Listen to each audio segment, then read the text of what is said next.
Alrighty, welcome to Maverick Gunworks channel. Right now we're going to talk about something that's kind of near and dear to my heart. I've had this for a long time. This comes to us from Feg in Hungary. It is a PA63. This is a retired Hungarian police pistol.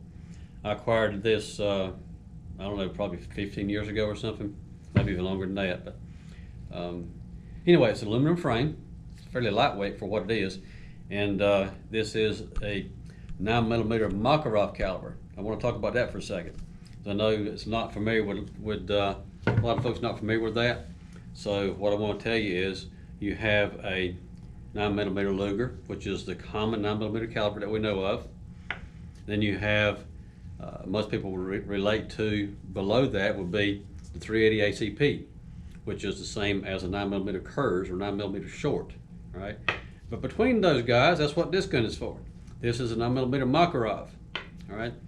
We have starting with your 380 ACP or your 9mm Kurz, you've got 9mm by 17.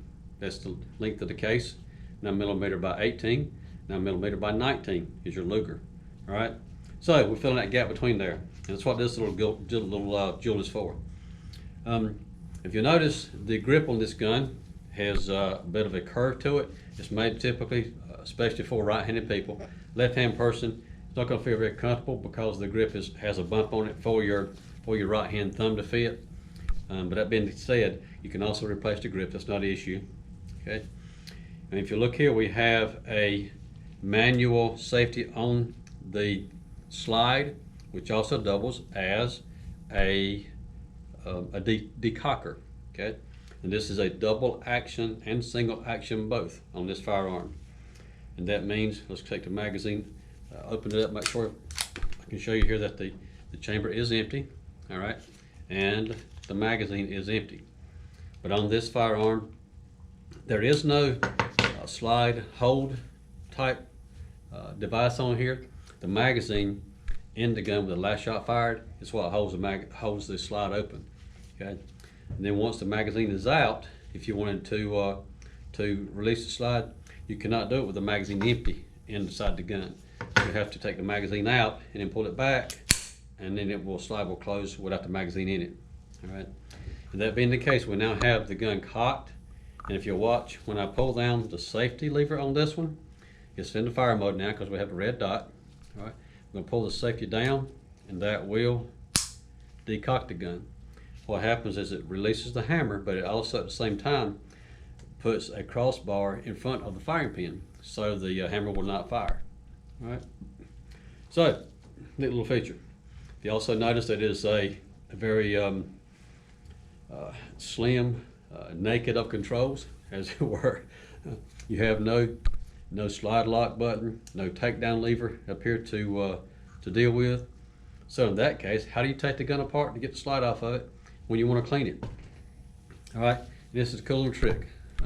With this gun, we pull the trigger guard down, the front of the trigger guard pulls down, right? Cock it over just a little bit to the side so that it stays down. You pull the slide back, and it will go back further this time because the trigger guard is disengaged. So we're going to pull the slide back all the way off the back, lift up, and make sure you have a good grip on it because that's a stout spring right there, your recoil spring. You lift up off the back of the slide, or slide off the back of the receiver, rather, off the frame, let it come forward, and then your slide comes off the gun. Now you have easy access to be able to clean your slide, clean the carbon and gunpowder residue fouling away from it, as if you would with any other firearm, and use your solvent to get it clean. Blow it off with a compressed air if you have that available. If not, get every bit of it you can out with a dry cloth and come back with a couple of drops of oil in the mating surfaces anywhere that the steel is sliding against steel or steel sliding against aluminum, in this case, an aluminum frame. All right. And here we also can remove our recoil spring if we wanted to. Pull the spring off to be able to clean the barrel a little bit better on the outside of the barrel. Don't do anything for the inside of the barrel, but keep in mind also this spring is shaped such that the one end is larger than the other. You want the small end that fits tight on the barrel to fit onto the barrel and push it down and recess it against the bottom of the barrel. your larger end goes into the receiver end on your slide. That way you have plenty of clearance for the barrel to go through when you put it onto the slide. All right, and here we're going to come back with our solvent into the barrel, down into the frame of the gun. Let it sit for 10 minutes or so, and then clean it back out like we always would with a clean, dry patch, and follow it up with a little bit of light lubrication. All right, neat little gun. I like this thing, and for the size of it, it's fairly lightweight, being aluminum frame. And also with this gun, this is a very old gun. I want to say it's probably roughly 60 years old, maybe 70 now. But that being the case, if it's been used for a long time years ago, you do have the option now of, and I've done it with this gun also, to replace some of the spring components in it. I've replaced the recoil spring here. I've replaced a couple of the trigger springs and other action springs inside the frame to make it a little more reliable. And I actually let this gun be used at our handgun classes. Students rent this gun. It's been very reliable, and they enjoy shooting it too. All right. So now let's put the slide back on it. We've got it all cleaned up. I'm going to make sure our trigger guard is pulled down again. Put our spring, all right, the end of our spring into the front of the slide. We're going to pull back, and you got to have a good grip on this thing, guys, because it's a little bit of a spring tension on it. Pull it back enough to get the barrel through the front of the slide all the way back, and you feel it slide down and over. Once you get it far enough back, it just drops right down into place, and then we can slide our trigger guard over and back, lock it into place, and now we're ready to go again. Okay. Now I mentioned that it was a double and single action both. All right, and if you're wondering what does that mean exactly, it means the trigger performs two functions. All right, we have a double action trigger in that if I take it and take my safety off, put it in fire mode, when I pull my trigger, it will cock the hammer and also release the hammer.